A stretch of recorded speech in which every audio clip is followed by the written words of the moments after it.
Take yourself back to the 90s where you're discovering anime for the first time. Maybe you had caught Rurouni Kenshin on Toonami, or perhaps you stumbled across the manga in a bookstore. Either way, you were witnessing something amazing.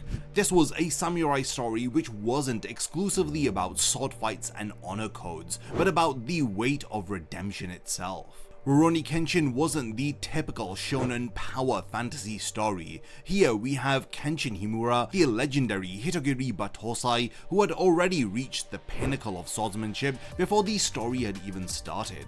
The tension didn't come from getting stronger, it had come from staying human. Every battle that Kenshin had partaken in was a philosophical test. Could someone who had killed so many truly protect life? Could redemption be earned through peaceful action, or would violence always prove to be the solution to problems? For over 20 years, this series stood as a masterpiece of historical fiction within the manga form. It was set during the chaotic Meiji Restoration, as it captured Japan's transformation from feudal isolation to a modern nation, all through the eyes of a man trying to transform himself. The themes of Rurouni Kenshin had resonated universally. These themes were guilt, forgiveness, the possibility of change, the cost of peace, as fans didn't just read Rurouni Kenshin, they had lived with it, grown up with it, and they had found pieces of themselves within Kenshin's struggle. But unfortunately, this is where the story takes a darker turn, as what happens when the creator of a tale about moral responsibility becomes someone who abandons responsibility entirely. In this video, I'll be going over not any ordinary scandal, as this is the complete destruction of trust between a creator and his audience. Nobuhiro Watsuki didn't just fall from grace, his actions had thoroughly destroyed his reputation to the extent that even now, years later, mentioning his name in anime circles brings an uncomfortable silence. This is a story of this fall from grace and why the community that he had once inspired via his amazing work Rurouni Kenshin has now turned their back on him. If you enjoyed the content on this channel, I have launched an all-new gaming channel called Super Alpha EX. On there, I discuss the latest news and goings on with games, as I share my thoughts on all of the different video game series that I feel passionate about. So definitely subscribe to that channel, as I'll be posting weekly new videos on there. Now let's get back to the topic of the video. So let's take ourselves back in time to understand just how high Nobuhiro Watsuki had climbed before his spectacular crash. He was born in 1970 and he had entered the manga world through the traditional route, as he worked as an assistant to established creators. This wasn't just grunt work, it was manga boot camp, where future legendary mangaka learned the craft from the present day masters. When Rurouni Kenshin debuted within Weekly Shonen Jump in 1994, it immediately set itself apart from the rest of the series that were being published. While Dragon Ball was reaching its cosmic levels of power scaling, other series were chasing increasingly outlandish battles. Watsuki went in the opposite direction. His main character was already overpowered. The story's genius lay in making that power a burden rather than a blessing to the protagonist. Rurouni Kenshin became a phenomenon that transcended typical manga success metrics, as it sold over 72 million copies worldwide, making it one of the best-selling manga series ever. But raw numbers only tell part of the story, as Rurouni Kenshin became a cultural touchstone. This story had proved that anime and manga could handle mature themes without sacrificing entertainment value. The anime adaptation of the manga had ran from 1996 to 1998, and it introduced international audiences to something that they had never seen before.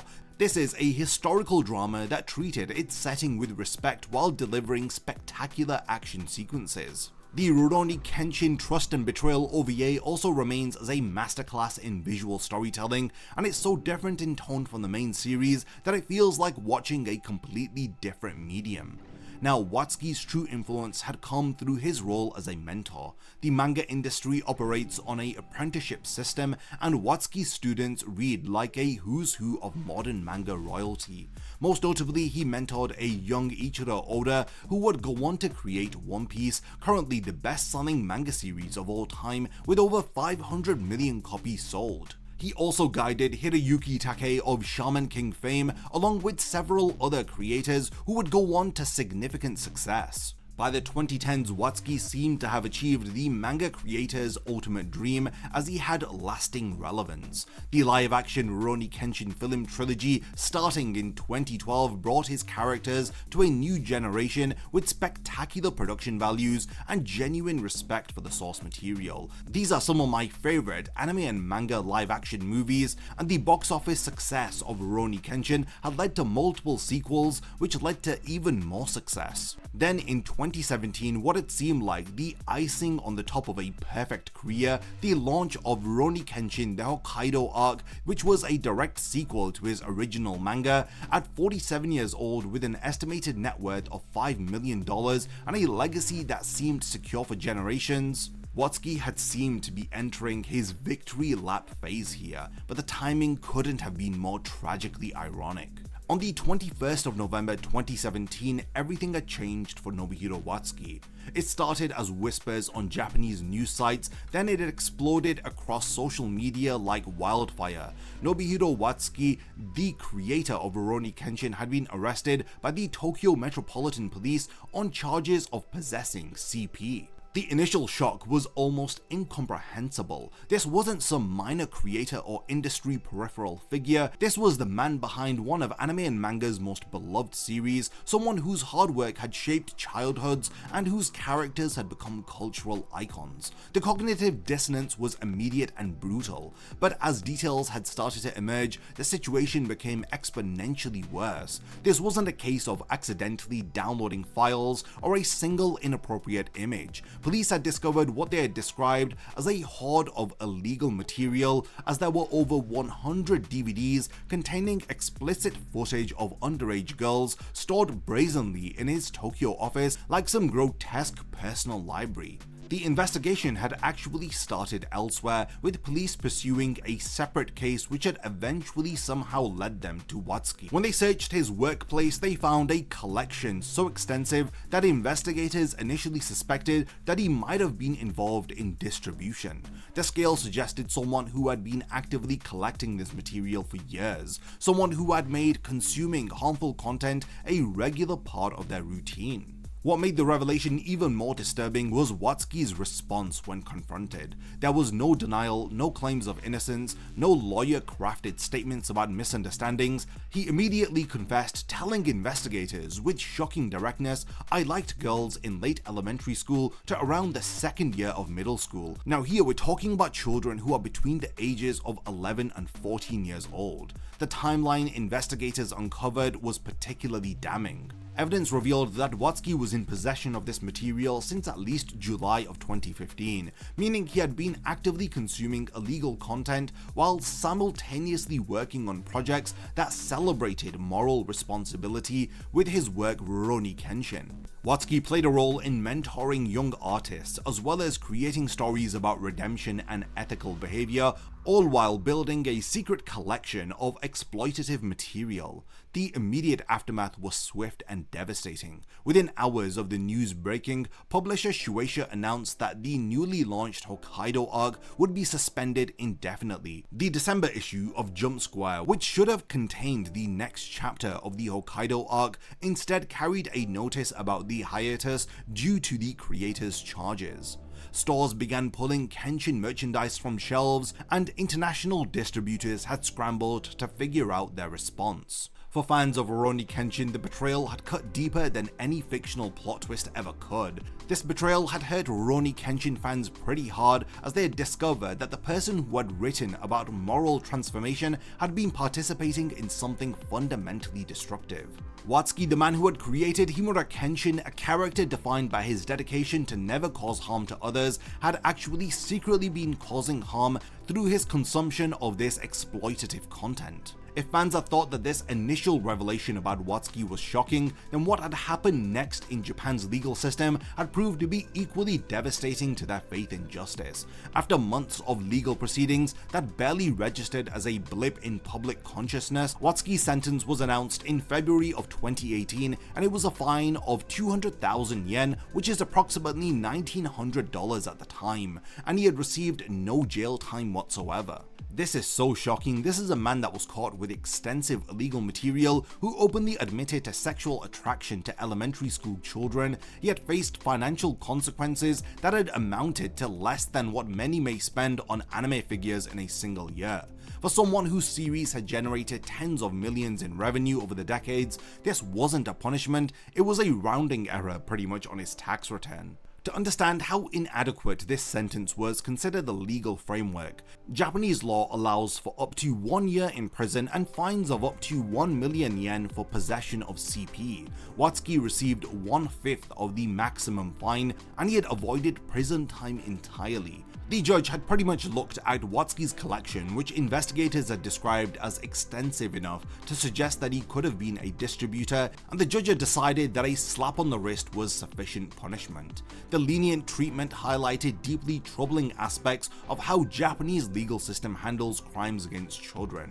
While possession of CP had only become illegal in January of 2014, this is shockingly late compared to other developed nations. The law was fully in effect when Watsuki committed his crimes. The light sentence suggested either a system that didn't take these offenses seriously, or one that was influenced by the defendant's celebrity status and economic value. In contrast to other countries like the United States, possession of CP results in federal charges which carry minimum sentences of several years in prison. Japan for a long time has been criticized by international organizations for its delayed response to CP laws and its tolerance of content which does sexualize minors. Nobuhiro Watsuki's case represented an opportunity to demonstrate that the legal system would seriously address these crimes when they had occurred. Instead, the minimal punishment reinforced perceptions that Japan wasn't taking issues like this seriously. While the legal system's failure was disappointing, what happened next in the manga industry proved to be equally disappointing. Initially, publisher Shueisha appeared to take the right stance as they suspended the Hokkaido Arc. They issued statements expressing grave concern and seemed to suggest that some standards couldn't be compromised regardless of financial considerations, but this principled position lasted exactly 6 months and 3 weeks. In June 2018, Shueisha announced that Rurouni Kenshin would resume publication in July. They had offered some really weak justification, as they claimed that it was their duty to fans to continue the series and that Watsuki was living a life of reflection and atonement. This carefully crafted language attempted to reframe a criminal as somehow the victim of his own circumstances. This decision by Shueisha was a cold calculation about profit margins and brand value rather than doing the right thing. Rurouni Kenshin was simply too valuable of a property to abandon, and the series generated revenue through manga sales, merchandise, licensing deals, and adaptation rights. Shueisha, having looked at their balance sheets, weighed moral considerations against financial impact and decided that money mattered more than principles. The message to their employees, creators, and audience was unmistakable. Even the most serious crimes could be overlooked if there was enough profit at stake. Other manga publishers, anime studios, and industry figures largely maintained silence about the case. There were no industry-wide discussions about standards or accountability, no statements about protecting victims, no acknowledgement that allowing someone convicted of such crimes to continue profiting from their previous success might send the wrong message. Perhaps most disturbing was the active support Watsuki received from some industry colleagues, like Ichiro Oda, the One Piece creator, whose career Watsuki had helped to launch. He had given interviews praising his former mentor's character and suggesting fans should continue supporting him. This wasn't just remaining silent. Oda, one of the manga industry's biggest stars, was actively endorsing someone with such a sickening conviction. Watsuki's extensive collection reveals that this wasn't some momentary lapse in judgment or accidental encounter with illegal content. This was someone who had normalized consuming harmful material as entertainment, who had made it a regular part of his routine, and the organized nature of his collection, which was stored at his office like any other reference material, highlights how thoroughly he had integrated this criminal behavior into his professional life. What makes this case particularly devastating is the thematic content of Rurouni Kenshin itself. This wasn't just any ordinary story, it was explicitly about redemption, moral responsibility, and the protection of innocence. Every major story arc of this manga grappled with questions about whether if someone who had committed terrible acts could truly change, whether if the past could be overcome through present actions. Kenshin Himura's entire character concept revolved around atoning for his violent past by dedicating his life to protecting those who couldn't protect themselves. His reversed blade sword served as a constant physical reminder of his vow to never again take life. The series had repeatedly emphasized that true strength comes not from the ability to defeat enemies, but from the discipline to show mercy even when violence would be easier. Think back to the Kyoto arc, which is widely regarded as the masterpiece of Rurouni Kenshin. The central conflict had pitted Kenshin against Shishio Makoto, a villain who justified horrific actions through social Darwinist philosophy. Shishio had argued that the strong should dominate the weak, and that society's rules were merely conveniences for those in power, and that personal desires trumped over moral considerations. Kenshin's counterargument was that protecting the innocent was society's highest calling, and that those with power had obligations to those without it. It's insane that Watsuki wrote these stories about protecting innocence and about doing the right thing when he was collecting such harmful material behind the scenes. The worst thing to come from all of this is Watsuki's open admission of attraction to elementary school children, which reveals that this is more than just criminal behavior. This is some psychological issues which make rehabilitation for him very unlikely. The scandal with Nobuhiro Watsuki didn't just damage one creator's reputation, it actually fractured the Rurouni Kenshin community in ways that persist even to this day.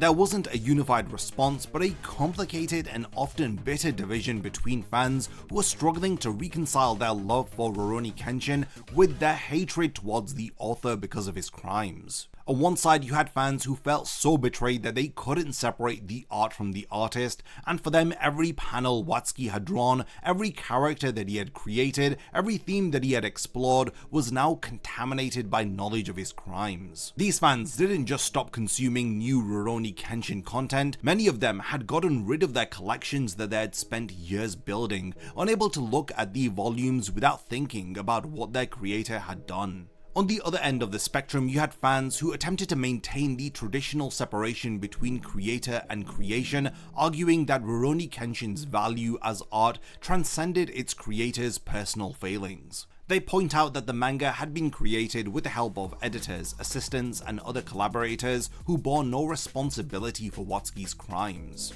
They had argued that punishing the work had punished innocent contributors and deprived fans of something that had brought them genuine joy and insight. This philosophical divide became particularly significant when the new Kenshin projects were announced. The 2023 anime reboot by Leiden Films became a lightning rod for those competing perspectives. Promotional materials carefully avoided mentioning Watsuki by name, instead emphasizing the new voice cast, animation team, and production staff. Yet his name remained in the credits as original creator, and he presumably continued receiving royalties from the new anime adaptation. The international response to this varied significantly by region and platform. Viz Media, which had been simultaneously publishing the Hokkaido Arc in English, had immediately ceased publication when news of Watsuki's arrest had broken, and years later they still haven't resumed, effectively making new Kenshin manga unavailable through official English channels. This stance sent a clear message about corporate responsibility and audience protection, even at the cost of lost revenue. The scandal's impact extended to anime journalism and content creation, as many writers and YouTubers who had previously covered Kenshin extensively found themselves in an ethical dilemma. Some had decided against promoting any content that might benefit Watsuki financially, others attempted to cover new adaptations while acknowledging the controversy, and a few ignored the scandal entirely, treating it as irrelevant to artistic evaluation. 8 years have passed since Watsuki's arrest, but yet public opinion in anime and manga communities remains largely unforgiving. This isn't simply about holding grudges or refusing to move on, it reflects specific factors that make this case particularly resistant to the forgiveness of fans, which might have applied to other situations. The nature of child exploitation crimes places them in a special category of moral transgression that societies are just rarely going to forgive completely. Watsuki's minimal legal consequences eliminated any sense that justice had been served here. Without meaningful punishment, there's no framework for moving towards forgiveness for him. The $1,900 fine was so insignificant for someone of his wealth that it felt more like a processing fee than a consequence. When someone faces no real accountability for serious crimes like this, society often maintains its own informal judgment as the only available justice. Watsuki himself has made no public apologies, explanations, or demonstrations of changed behavior. He hasn't donated proceeds from his work to organizations that are fighting child exploitation, and he hasn't used his platform to educate others about the harm caused by consuming such material. He simply resumed business as usual and didn't speak about the matter again. So we have reached the point of the video where I do want to hand over the discussion to all of you. What do you guys think about the crimes of Nobuhiro Watsuki?